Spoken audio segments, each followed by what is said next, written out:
El día de mañana se conmemorarán 191 días de independencia, 191 años, perdón, de independencia. Mañana se realizarán 2 desfiles, esto debido a las protestas por parte del magisterio y grupos populares por el actuar del gobierno. El día de hoy pues analizaremos la parte histórica de la independencia. ¿Por qué se celebra el 15 de septiembre? ¿Es la fecha correcta o no la es? ¿Somos una república libre, soberana e independiente o no lo somos? ¿Cómo es la situación actual después de estos 191 años de independencia? Estos puntos los analizaremos con nuestros distinguidos invitados. Nos acompaña aquí en el estudio el licenciado Marcio Sierra. Él es columnista y analista. Muy buenos días, licenciado. ¿Cómo ha estado? Muchas gracias. Bienvenido. También le damos la bienvenida a la licenciada Daniela Navarrete. Ella es historiadora. Buenos días, licenciada. Buenos días, Marlon. Bienvenida. Buenos días, licenciado. Bueno, me gustaría iniciar con usted, licenciada, que nos platicara un poco el 15 de septiembre. ¿Por qué se menciona que la fecha no es muy correcta, que realmente la independencia de Honduras vino mucho después? ¿Es el 15 de septiembre la fecha correcta? Yo pienso que sí. La fecha correcta es el 15 de septiembre de 1821, porque es cuando en el Ayuntamiento de Guatemala se firma el acta redactada por nuestro prócer José Cecilio del Valle, en la cual nos independizamos de la metrópoli, que era la que había ejercido un sistema de administración colonial a lo largo de 3 siglos. Ese lazo se corta el 15 de septiembre de 1821, de la metrópoli a España. Posteriormente, pues, hubo vicisitudes en las razones de esta independencia, que eso sería muy interesante abordar. La élite criolla quería evitar una sublevación popular como la que se había dado en México, ¿verdad? A partir de 1810. Entonces, las condiciones estaban dadas para que eso ocurriera también en la Capitanía General de Guatemala. Por ello es que personajes ilustres no por ser conocido como lo usamos hoy, ilustre por sus conocimientos, era realmente un hijo de la ilustración, José Cecilio del Valle.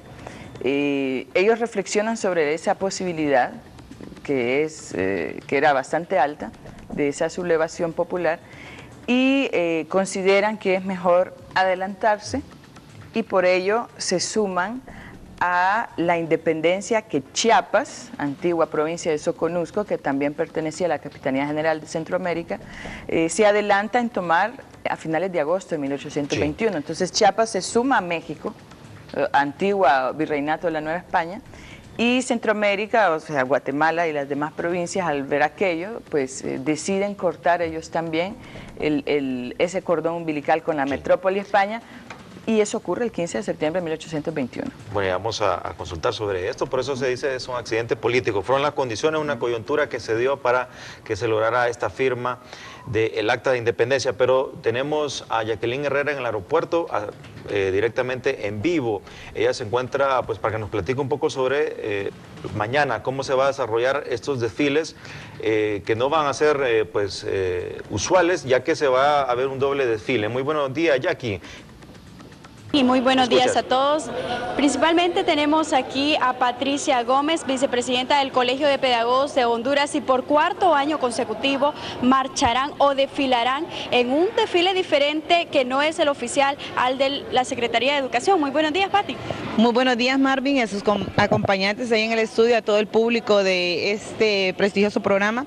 Pues como lo ha mencionado usted y Jackie, ¿verdad? 4º año consecutivo que el pueblo hondureño ha decidido no rendirle pleitesía al gobierno, especialmente ese gobierno que ha sido producto de un golpe de Estado, gestado bajo un golpe de Estado, y que nosotros hemos visto como el Magisterio Nacional, él mismo ha venido a lacerarle, a quitarle todas las conquistas a través de la aplicación e implementación de leyes que van en detrimento de los derechos y conquistas del Magisterio Nacional. Así que el día de mañana estaremos iniciando nuestros desfiles, nuestra conmemoración al al 15 de septiembre desde el inicio del Boulevard Morazán hasta el Parque Central, la plaza, el escenario donde estarán dando los discursos los diferentes presidentes de las organizaciones sindicales, así como los presidentes de las diferentes organizaciones magisteriales.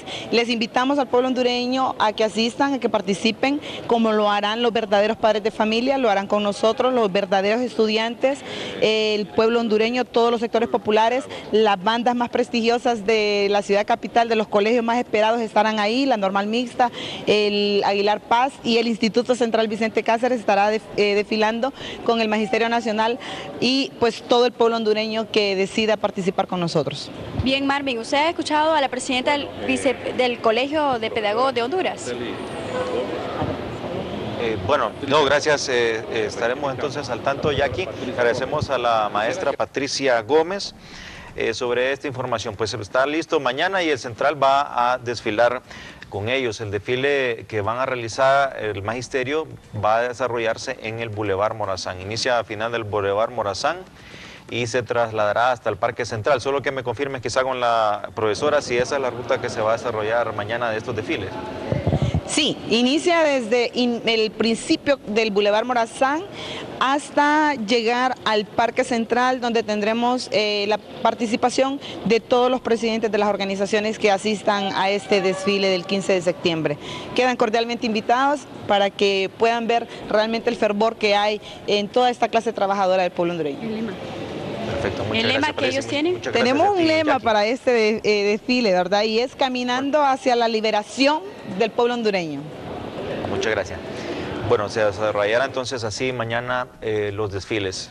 Para algunas personas pues es conveniente que se hiciera siempre solo un desfile, el oficial, y que quizá como muestra de protesta no se salude quizá oficialmente al presidente o otra forma de protesta, pero que sería importante que desarrolláramos los desfiles unidos. Pero no es así, de las circunstancias que estamos viendo actualmente, así hacen que continuamos de esta forma celebrándolo. Licenciado, nos comentaba la licenciada Navarrete sobre el 15 de septiembre. En realidad, para algunos estudiosos, el acta del 15 de septiembre solo era una maniobra de la aristocracia criolla para impedir que la independencia tuviera alcances revolucionarios. Eso también lo mencionó la licenciada. Y con el acta del 15 de septiembre se buscaba mantener el régimen colonial con las mismas autoridades que ahora no tendrían que rendir cuentas a España.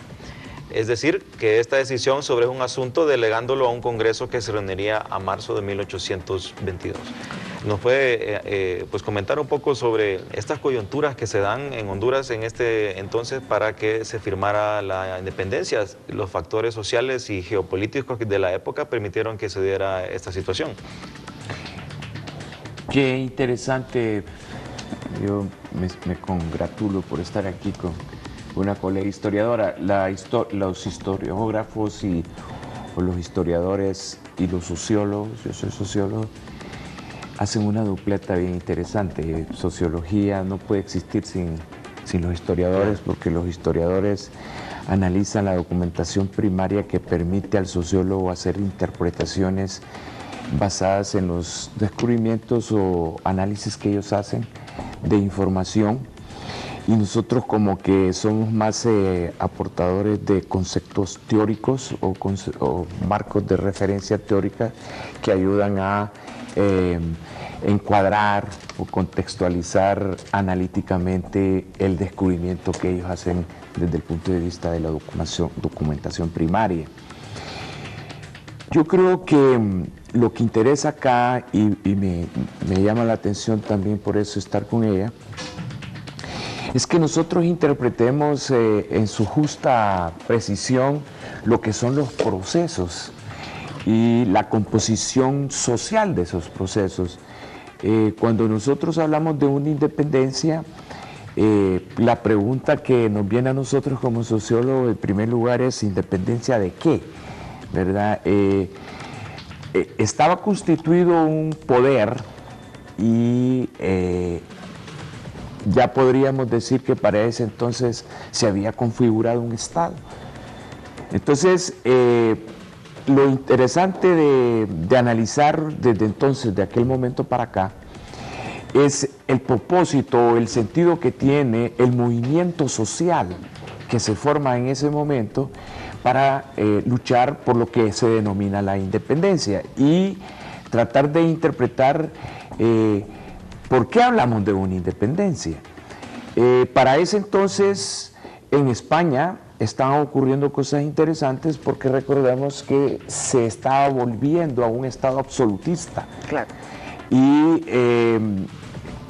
ese fue el contexto que realmente configuró todos los procesos que se vinieron a dar posteriormente en América Latina y concretamente en Centroamérica y para el caso en Honduras.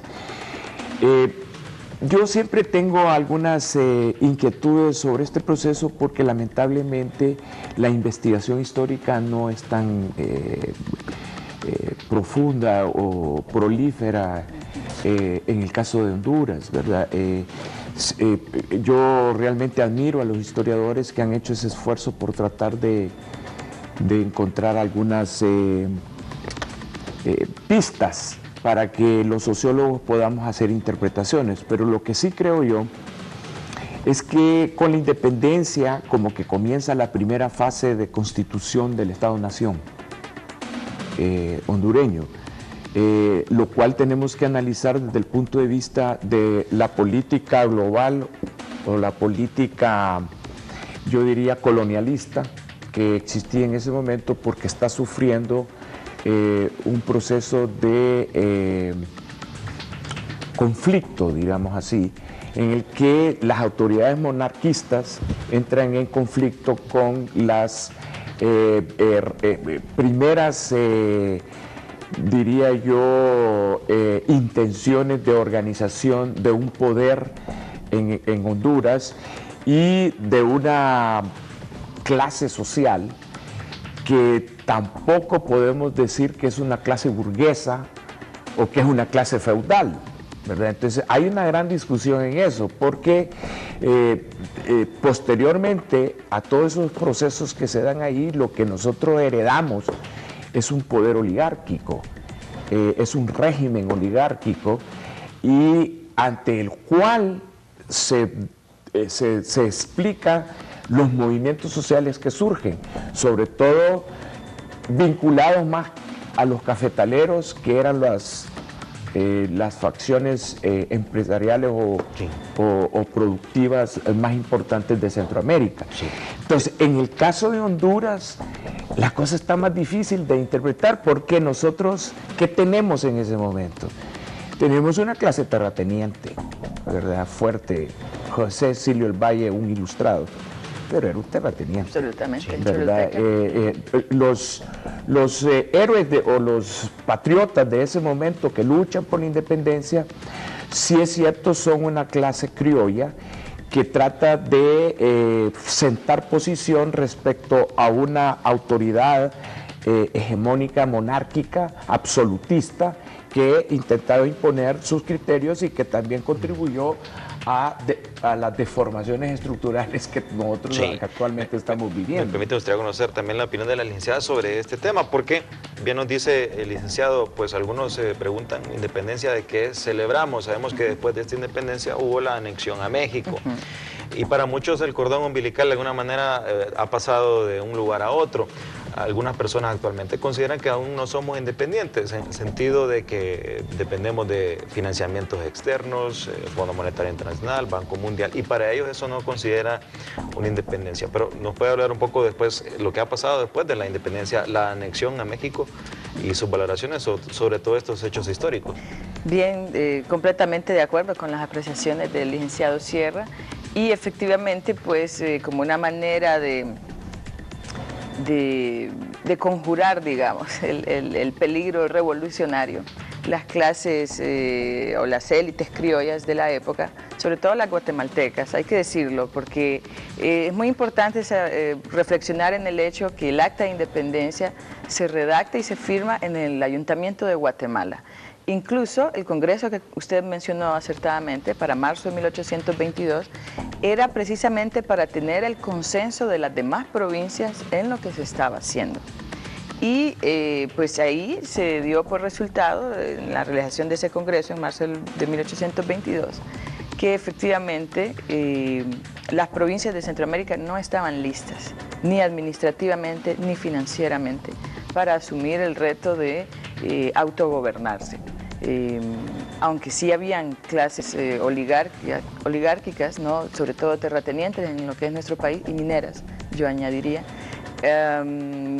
Hay historiadores que lo han considerado, para el caso de Honduras, el caso de la oligarquía ausente, es decir, que eran grupos pero que no lograban tener la solidez como la tenía una familia Pavón o una familia Aycinena en el caso de Guatemala, donde realmente se habla de una patria constituida por estos criollos. Al no estar preparada, las provincias de Centroamérica para su autoadministración, ellos deciden sumarse a México. Y era natural. ¿Por qué México? ¿Por qué no Colombia, por ejemplo? Pues porque la Capitanía General de Centroamérica históricamente y políticamente había estado adscrita siempre al Virreinato de la Nueva España, es decir, México. Entonces fue un desencadenamiento natural. Ya Chiapas se había separado de la provincia, de la Capitanía General de Centroamérica, y se había adherido, incluso antes del 15 de septiembre, ya se había adherido a este nuevo país. Es por ello que, pues de una manera natural, las élites guatemaltecas que están acostumbradas a tener ese vínculo con México, incluso también los revolucionarios, ¿verdad?, se nutrieron directamente de la experiencia de Miguel Hidalgo y de Morelos. Es así que, pues es natural que busquen a México. Sí. Y los mismos que formaron parte de la redacción del Acta de Independencia, me refiero a José Cecilio del Valle, pues son designados para ser nuestros representantes ante el gobierno de Agustín de Iturbide. Sí, bueno, no estábamos preparados, pero me llama la atención, licenciado, que nosotros desde la escuela pues conocemos nuestros próceres, figuras emblemáticas como José Cecilio del Valle, una persona muy ilustre, muy letrada, Francisco Morazán, muchos otros, pero en la era moderna muy poco podemos rescatar qué ha pasado con estas personas ilustres, porque ya Honduras no produce personas tan ilustradas, personas tan conocimientos que generan cambios en el país. Actualmente pues se ve que hay una falta de liderazgo en Honduras y tenemos hoy en día unos gobiernos débiles y se habla con muy poca gobernabilidad en el país. Mire, es una pregunta difícil de contestar, sí, ¿verdad? Pero yo lo que le puedo decir es que, tratando de ser coherente con lo que viene diciendo mi colega historiador, hay procesos que se producen en esa etapa que dan origen a deformaciones estructurales que tenemos nosotros actualmente y que estos están asociados a la debilidad que usted está diciendo. En primer lugar, toda esa etapa independentista tiene que ver con el proceso de organización de la propiedad territorial y con una de las principales deformaciones que tiene nuestro país, que es el latifundio y el caudillismo. Se comienza desde entonces a crear un régimen que los sociólogos denominamos oligárquico, que tiene que ver con la forma como los terratenientes organizan su poder y controlan lo que se está formando como Estado. Entonces, desde entonces viene un proceso evolutivo en el que sí hay, diría yo, héroes, ¿verdad? Lo que pasa es que ya no son ese tipo de héroes que surgen de las élites terratenientes o de naturaleza intelectual formada alrededor de esas capas. Pero sí hay héroes que se forman del campesinado que lucha subordinado a los caudillos, que tratan de empezar a formar, constituir ese Estado que todavía a estas alturas estamos en dificultades. Lo que pasa es que ahí sí yo le voy a reclamar a mi colega historiadora que necesitamos que los descubran, porque los Los héroes, en realidad, quienes los legitiman son los escritores, ¿verdad? Son historiadores que hablan de ellos porque rescatan probablemente pasajes de su historia y que participaron en procesos como el caso de la independencia. Pero nosotros tenemos héroes modernos que ahí están escondidos, que no los hemos descubierto y que por eso probablemente usted sienta que hay una debilidad. Yo sí creo que tiene razón. No tenemos una nueva capa de figuras o íconos, pero sí los hay. Lo que sucede es que no los hemos estudiado, no los hemos descubierto. Obviamente que todo esto tiene que ver, yo sigo sosteniendo que en nuestro país todavía estamos en un proceso de composición del Estado-Nación. Y actualmente estamos pasando un proceso de transición interesantísimo porque se está quebrando un paradigma de composición de un Estado oligárquico para entrar a un Estado que todavía está difícil definirlo, porque no sabemos si va a ser un Estado neoliberal o va a ser un Estado socialista o va a ser un nuevo tipo de Estado combinado, porque realmente en las actuales circunstancias en que estamos, en el siglo XXI, ya no hay una verdad, sino que hay una diversidad de verdades que tenemos que, la sociedad tiene que aprender a convivir con ellas y sacar un consenso en base a esas interacciones que hay. Sí. Y el rompimiento de paradigmas tiene que ver con eso. Entonces, descubrir los nuevos diría yo, próceres, ¿verdad?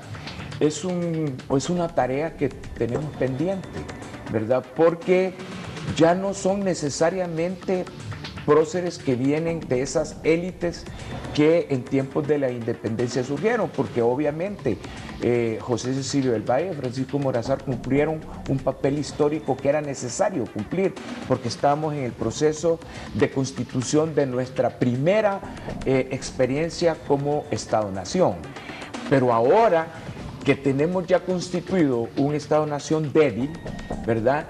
Obviamente van a surgir nuevos actores, nuevos próceres que tenemos que saber quiénes son. Sí. Y ahí es a donde creo yo que hay una deuda y que tenemos que estudiar. Yo estoy seguro que lo están haciendo.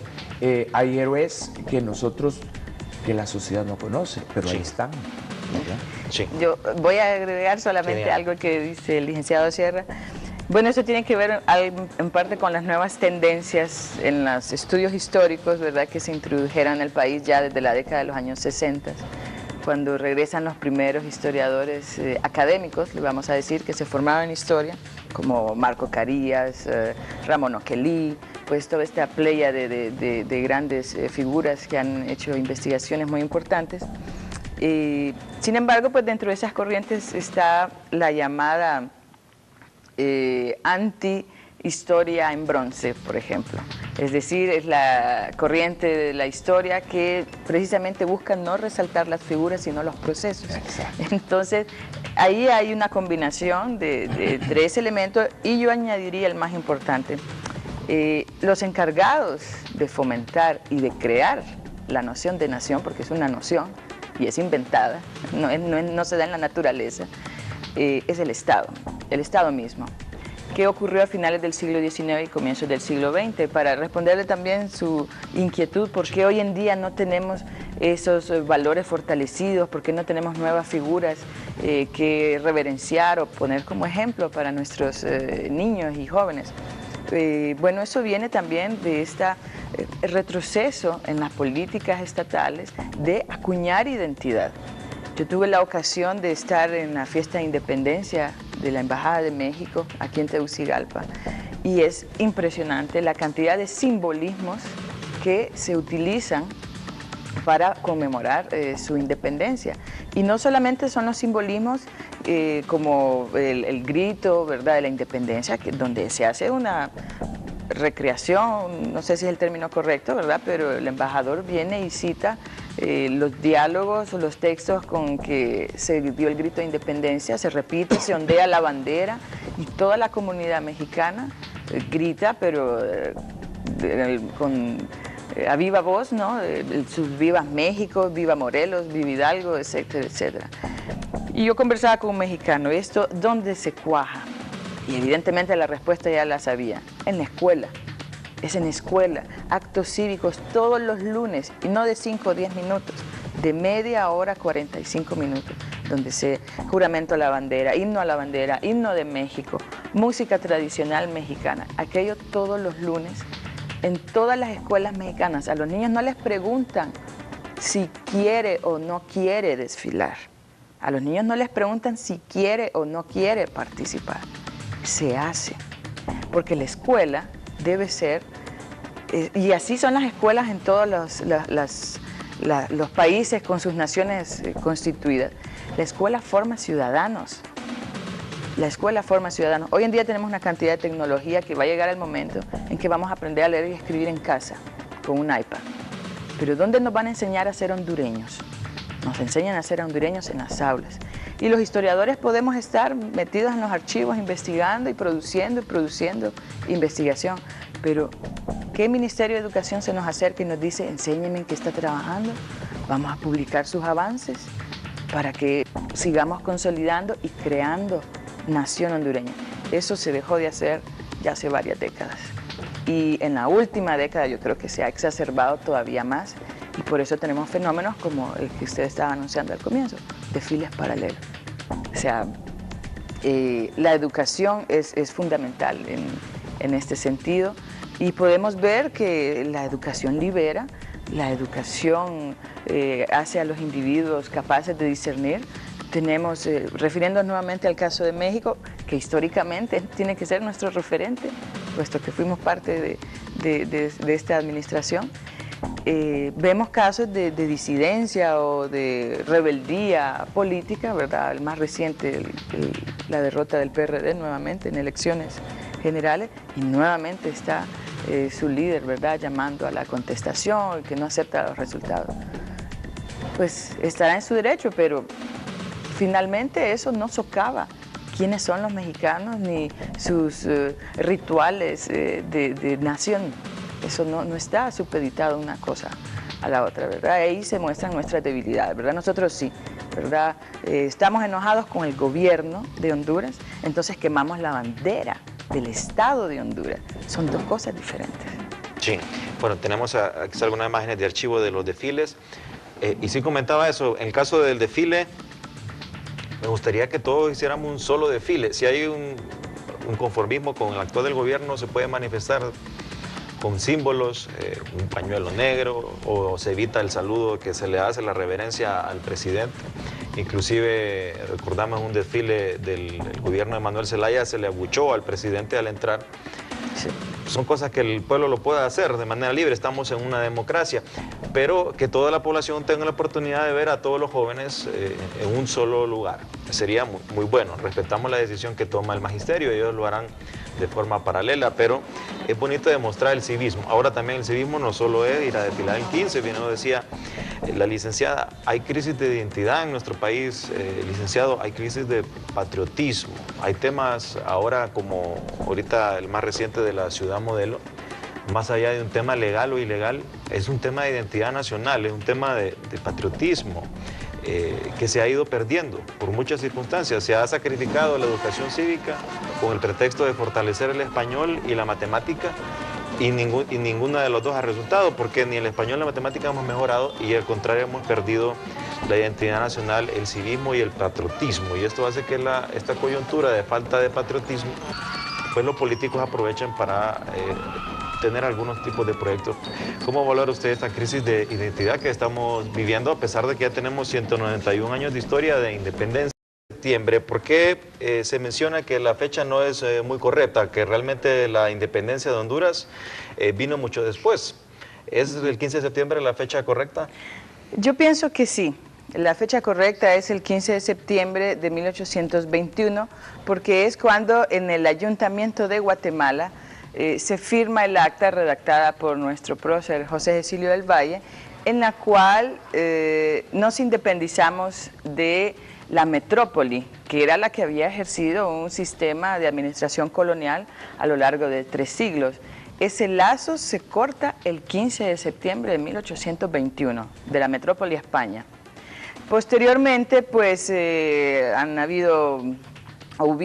hubo vicisitudes en las razones de esta independencia, que eso sería muy interesante abordar. La élite criolla quería evitar una sublevación popular como la que se había dado en México, ¿verdad? A partir de 1810. Entonces, el día de mañana se conmemorarán 191 días de independencia, 191 años, perdón, de independencia. Mañana se realizarán 2 desfiles, esto debido a las protestas por parte del magisterio y grupos populares por el actuar del gobierno. El día de hoy pues analizaremos la parte histórica de la independencia. ¿Por qué se celebra el 15 de septiembre? ¿Es la fecha correcta o no la es? ¿Somos una república libre, soberana e independiente o no lo somos? ¿Cómo es la situación actual después de estos 191 años de independencia? Estos puntos los analizaremos con nuestros distinguidos invitados. Nos acompaña aquí en el estudio el licenciado Marcio Sierra. Él es columnista y analista. Muy buenos días, licenciado. ¿Cómo ha estado? Muchas gracias. Bienvenido. También le damos la bienvenida a la licenciada Daniela Navarrete. Ella es historiadora. Buenos días, licenciada. Buenos días, Marlon. Bienvenida. Buenos días, licenciado. Bueno, me gustaría iniciar con usted, licenciada, que nos platicara un poco el 15 de septiembre. Producto de un golpe de Estado, gestado bajo un golpe de Estado, y que nosotros hemos visto como el Magisterio Nacional, él mismo ha venido a lacerarle, a quitarle todas las conquistas a través de la aplicación e implementación de leyes que van en detrimento de los derechos y conquistas del Magisterio Nacional. Así que el día de mañana estaremos iniciando nuestros desfiles, nuestra conmemoración al 15 de septiembre desde el inicio del Boulevard Morazán hasta el Parque Central, la plaza, el escenario donde estarán dando los discursos los diferentes presidentes de las organizaciones sindicales, así como los presidentes de las diferentes organizaciones magisteriales. Les invitamos al pueblo hondureño a que asistan, a que participen, como lo harán los verdaderos padres de familia, lo harán con nosotros, los verdaderos estudiantes, el pueblo hondureño, todos los sectores populares, las bandas más prestigiosas de la ciudad capital, de los colegios más esperados estarán ahí, la Normal Mixta, el Aguilar Paz y el Instituto Central Vicente Cáceres estará desfilando con el Magisterio Nacional y pues todo el pueblo hondureño que decida participar. Entonces, las condiciones estaban dadas para que eso ocurriera también en la Capitanía General de Guatemala. Por ello es que personajes ilustres no por ser conocido como lo usamos hoy, ilustre por sus conocimientos, era realmente un hijo de la ilustración, José Cecilio del Valle. Ellos reflexionan sobre esa posibilidad que era bastante alta, de esa sublevación popular, y consideran que es mejor adelantarse, y por ello se suman a la independencia que Chiapas, antigua provincia de Soconusco, que también pertenecía a la Capitanía General de Centroamérica, se adelanta en tomar a finales de agosto de 1821. Sí. Entonces Chiapas se suma a México, antigua virreinato de la Nueva España, y Centroamérica, o sea, Guatemala y las demás provincias, al ver aquello, pues deciden cortar ellos también ese cordón umbilical con la metrópoli España. Y eso ocurre el 15 de septiembre de 1821. Bueno, vamos a consultar sobre esto, por eso se dice que es un accidente político. Fueron las condiciones, una coyuntura que se dio para que se lograra esta firma del acta de independencia, pero tenemos a Jacqueline Herrera en el aeropuerto directamente en vivo. Ella se encuentra, pues, para que nos platique un poco sobre mañana, cómo se va a desarrollar estos desfiles que no van a ser usuales, ya que se va a haber un doble desfile. Muy buenos días, Jackie. Y muy buenos días a todos. Principalmente tenemos aquí a Patricia Gómez, vicepresidenta del Colegio de Pedagogos de Honduras, y por 4º año consecutivo marcharán o desfilarán en un desfile diferente que no es el oficial al de la Secretaría de Educación. Muy buenos días, Pati. Muy buenos días, Marvin, y a sus acompañantes ahí en el estudio, a todo el público de este prestigioso programa. Pues como lo ha mencionado usted y Jackie, ¿verdad? Cuarto año consecutivo que el pueblo hondureño ha decidido no rendirle pleitesía al gobierno, especialmente ese gobierno que ha sido